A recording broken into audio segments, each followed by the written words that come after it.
இயேசு கிறிஸ்து கெர்கெசேனர் என்ற நாட்டில் நடந்து கொண்டு வந்திருந்தார். அப்பொழுது பிரேத கல்லறைகளிலிருந்து புறப்பட்டு 2 பிசாசுகள் அங்கே வந்து நின்று கொண்டிருந்தது.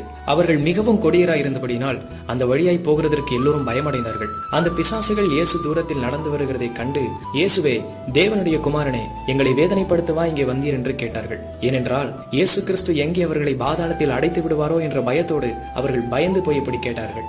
இயேசு கிறிஸ்து தொடர்ந்து அந்த கல்லறைக்கு நேராக நடந்து வந்து கொண்டிருந்தார். அப்பொழுது அந்த பிசாசுகள் அவரை பார்த்து, இயேசுவே, நீர் எங்களை துரத்துவீரானால் நாங்கள் இந்த பன்றி கூட்டத்தில் போய்விடுகிறோம் என்று சொல்லி அவரிடத்தில் கெஞ்சினது. இயேசு கிறிஸ்து அவர்களை பார்த்து போங்கள் என்று சொன்னார். உடனே அந்த பிசாசுகள் அந்த 2 மனிதர்களையும் விட்டு அந்த பன்றி கூட்டத்தில் போய் சேர்ந்தது. என் அன்பு சகோதர சகோதரிகளே, பிசாசின் பிடிகளினால் இன்றைக்கு பாதிக்கப்பட்டு இருக்கிறீர்களா? அல்லது பிசாசு எங்கே என்னுடைய வாழ்க்கையை அழைத்து விடுவானோ, என்னுடைய திசையை மாற்றி வேற திசைக்கு என்னை அழைத்துக் கொண்டு போய்விடுவானோ என்று பயத்தோடு உட்கார்ந்திருக்கிறீர்களா? இல்லை, 2000 ஆண்டுகளுக்கு முன் கல்வாரி சிலுவையிலே அவனுடைய தலை நசுக்கப்பட்டது என்பதை மறந்து விடாதீர்கள். வேதம் சொல்லுகிறது, என் ஆண்டவராகிய இயேசு கிறிஸ்து மரணத்திற்கு அதிகாரியான பிசாசானவனை தன்னுடைய மரணத்தினால் ஜெயித்தார் என்று. பயத்தோடு நடுங்கி உட்காராதீர்கள், பயப்படாதீர்கள். பிசாசுகளை துரத்துகிறதற்கான அதிகாரத்தை கர்த்தர் நம்முடைய கைகளில் கொடுத்திருக்கிறார். நம்முடைய தாயின் வயிற்றுக்குள் தண்ணீருக்குள் இருக்கும் பொழுதே அவனால் நம்மை தொட முடியவில்லை. ஆனால் இன்றைக்கோ நீங்களும் நானும் இயேசுவின் ரத்தத்தினால் சூழ்ந்திருக்கிறோம் என்பதை மறந்து விடாதீர்கள். ஒருவேளை நீங்கள் இயேசுவை அறியாதவர்களாய் இருந்து பிசாசின் பிடிகளினால் பாதிக்கப்பட்டும் சாபங்களினாலும் பாவங்களினாலும் பாதிக்கப்பட்டிருப்பீர்களேயானால் கர்த்தராகிய இயேசு கிறிஸ்துவை விசுவாசித்து அவரை சொந்த ரட்சகராக ஏற்றுக்கொள்ளுங்கள். ஆண்டவராகிய இயேசு கிறிஸ்து உங்களை